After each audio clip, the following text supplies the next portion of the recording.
రాజు గారు 5 minutes. 5 minutes maximum, sir. నేను 3 minutes అడుగుతున్నాను సార్.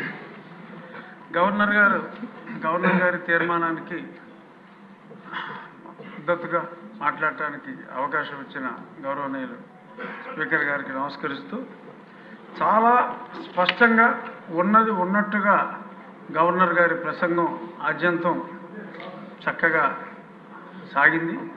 అందులో చాలా అంశాలని చాలామంది స్పృశించారు కాబట్టి నేను 2-3 అంశాల గురించే చర్చిస్తానంటే, అందులో ముఖ్యమైనది రుణాల గురించి ఎలా అస్తవ్యస్తమైంది, అలాగే గనుల్లో 19,000 కోట్లు దోపిడీకి ఎలా గురైంది, మద్యంలో ఎన్ని వేల కోట్లు బెవరేజెస్ కార్పొరేషన్కే ఆదాయం వచ్చి ప్రభుత్వ ఆదాయానికి గండి కొట్టిన విధానం, ఇవన్నీ కూడా చాలా స్పష్టంగా గవర్నర్ గారు తన ప్రసంగంలో పేర్కొన్నారు. మరి వాటన్నిటి మీద అంత క్లియర్గా గవర్నర్ గారు గత ప్రభుత్వంలో అంటే 2019 నుంచి 24లో ఇది జరిగింది అని అన్నప్పుడు, మరి దాన్ని పరిగణలోకి తీసుకొని దాని మీద ఏదన్నా విచారణ చేయవలసిన అవసరం ఉంటే అది విచారణ జరిపించాలని నా మొదటి అభ్యర్థన. తర్వాత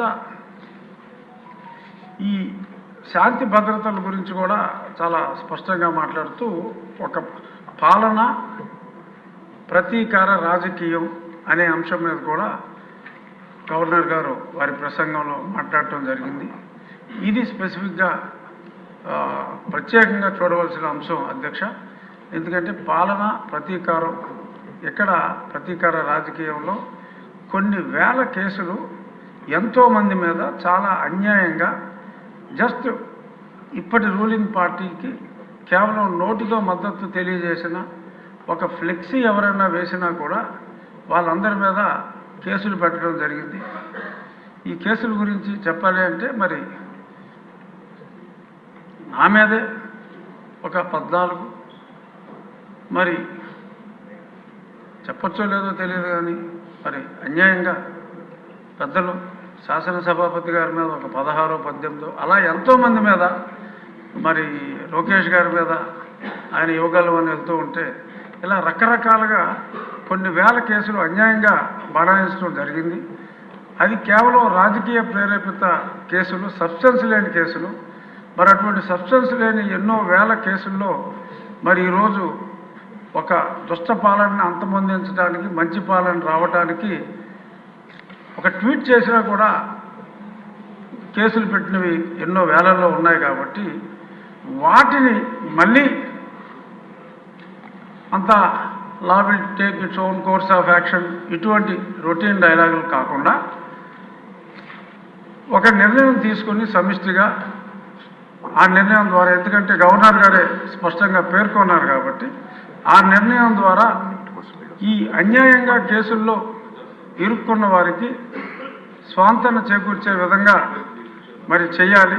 అవసరమైతే క్యాబినెట్లో పెట్టి మరి గవర్నర్ గారు అప్రూవల్ తీసుకునే దిశగా మరి హోమ్ మినిస్టర్ శ్రీమతి అనిత గారు చర్యలు తీసుకోవాలి అని చెప్పి సభాముఖంగా మీ ద్వారా విన్నవించుకుంటున్నాను. ఎందుకంటే ఎన్నో వేల మంది సఫరర్స్ ఉన్నారు. కోర్టులకు వెళ్ళి ఇవన్నీ చేసుకోవాలంటే ఇది అయ్యే పని కాదు. కాబట్టి మరి గౌరవనీయ ముఖ్యమంత్రి వర్యులు సభలో లేరు కాబట్టి నేను మీకు, ఉప ముఖ్యమంత్రి గారు పవన్ కళ్యాణ్ గారికి, ఎందుకంటే ఆయన కూడా అలాగే బాధితుడు, సో కాబట్టి ఆయనకి తెలుసు పెయిన్, సాక్షాత్తు ముఖ్యమంత్రి గారికి తెలుసు.